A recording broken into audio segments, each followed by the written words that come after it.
I shot some short videos that have been well received about facial shape changes, and I wanted to talk about them because I think they're helpful in a larger, slower context where I'm not rushed to try to get this in less than 59 seconds, which is what I do for TikTok and Instagram.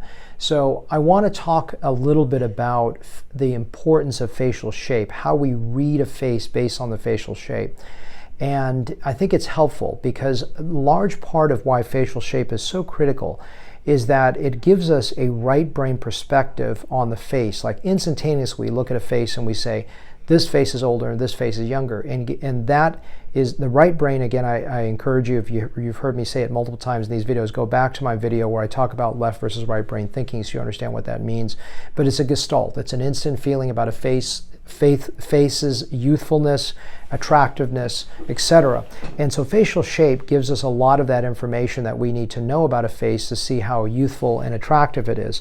For example, if faces are very fat or wide versus faces that are very gaunt or narrow, I will design a face to make that face more attractive. But despite someone's weight, we do understand when we look at a facial shape what attributes that face may have toward youth or aging. So what's interesting is that when we look at a younger face, it is perfectly round. It is very, very full. So why is it so full? Because the face has baby fat. Well, what is baby fat exactly? So baby fat is basically fat that predated a time that you liked it. So if you think about a 1-year-old, a 1-year-old has more fat in the face than a 5-year-old, and a 5 has more than a 10-year-old, and a 10-year-old has more than a 15-year-old. And you take every 5 years all the way until you die, you have more fat in youth and you lose that volume. There's a volumetric collapse of the face. So that's minus weight gain. If you have a patient that has individual that has the same weight throughout one's lifetime, you look at the older individual, like a grandmother, you use the word cadaveric, and cadaveric is the adjectival form for cadaver, or a dead person, because you think what a cadaver looks like, it's a very sunken face, it's only skin and bones with very little soft tissue envelope. It shrink wraps over the bone. So baby fat to me is a pejorative term, it's a negative term to describe fat before an age that you liked it. When you look at a female's self-interpretation of when they like their face the most often women do not tell me I love my face at 18 to 20 because the face is too round. Most women like their face between 18 to 32. Some women like it 36, some women like it 26, whatever it may be, could be 40. But whatever date you liked, subtract 5 years and you'll feel that you had too much baby fat or fat. And if you add 5 years, you probably think your face is too gaunt. And so there's a minus weight gain or weight loss. So understand that given a weight constraint, that's what you're going to see. So this is essentially what I'm trying to do, is build your face back toward a facial shape that's more pleasant for you. What's very interesting is if you ask men when they thought a female face looks the best, they usually say 18 to 22 because it is more fertile. What we associate with feminine beauty is fertility.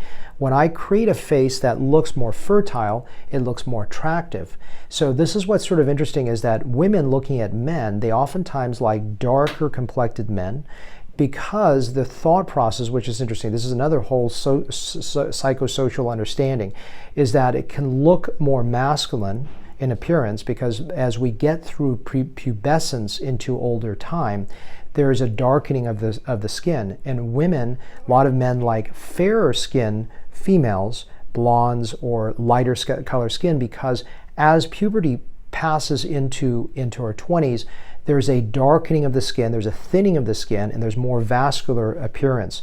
So men may like their face closer to the early 20s, whereas women like their face closer to the late 20s, early 30s, or again, maybe mid 30s. Women are deathly afraid of looking fat.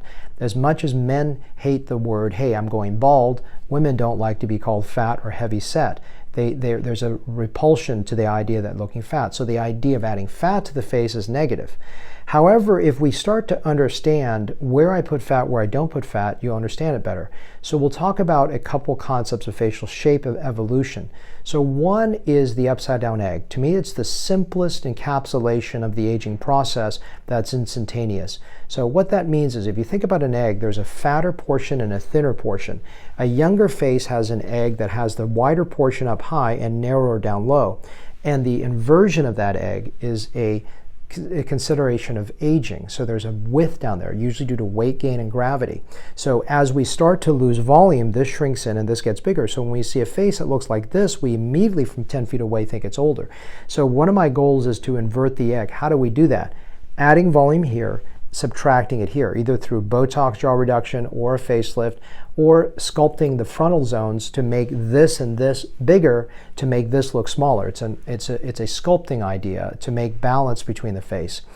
Where do I not add volume? I don't put it in the front cheeks. I know everyone likes it there, but you see these people walk around with cheeks and lips that look crazy, and it doesn't look good. So there's a tastelessness to the face. People think, well, I like it, but they get a self-distorted sense of where they are, and they don't even realize they look fake. I had a lady that came in, I told the story before, where she says, whatever you do, don't make me look like Meg Ryan. And I said, I hate to say, you already look like her. I've got to dissolve all you have to redesign it. So when I fill out here, it doesn't make you look fat, it makes you look thinner. And that egg also has a smooth contour. So when you look at a face out here, there is usually a double bubble, sort of like a dip, an elevation and a dip. And what I try to do is create a little bit more harmony. If you look at a young face, it's not perfectly smooth. There's still a little dip in the temple, a little bit dip underneath it. It's just that we don't see bone and we don't see the concavity of exaggeration of these two concavities. Where are those concavities? Where is the convexity? The convexity sits on the zygomatic bone. The concavity sits at the temple and below it. And what you see, if you really look at this, is that this concavity in the temple doesn't just sit in front of the hairline. It sits behind the hairline as well. There's an expansion. We think the temple is just up here, but if you really look and pull your hair back, the temple is much broader. So when I feel that temple expanse, I oftentimes go behind the hairline because that is actually part of that. And so that creates a beautiful thinning of the face by widening it, which is counterintuitive. And it doesn't make you look weird when you smile. This is the problem when you look at your friends on social media. They have these big, ridiculous cheeks that look exaggerated during the smile. So you don't want that result where when they smile, it looks crazy. So this area doesn't cause that problem. And if anything, it actually makes the face narrower. Do I do it on everyone? No. Some faces are too wide and it doesn't look good to widen it further. So this is the art of looking at a face and making that judgment. So the inverted egg concept is a simplified version of how we relate to facial shape. A more complicated one, which is not that complicated, and I encourage you to watch a video where I shot, the shapes changes. But in youth, we have a round shape. I talked about that. That shape becomes an oval. So the oval is oftentimes the ideal shape because it's not too sunken. A lot of women like the concavity of the sides, but I encourage you to understand that if I think the concavity makes you look good, I'll say leave it. But if it really makes you look older, I encourage you to let me do a little bit of fill. I'm not asking you to completely plump this out, but to create a shape that looks more attractive in terms of youth. So when that concavity really starts to sink in our mid to late 30s, I call that a triangle because you can see the apices across this where this is gaunt. So that circle becomes an oval in our late 20s, early 30s. By mid 30s, it becomes a triangle where this becomes sunken. And then when there's a little bit of gravitational impact and there's a little bit more visibility of the jawline, that becomes more of a square. And if you look at patients from 20 feet away, you'll be able to read their facial shape, their age from just their facial shape alone.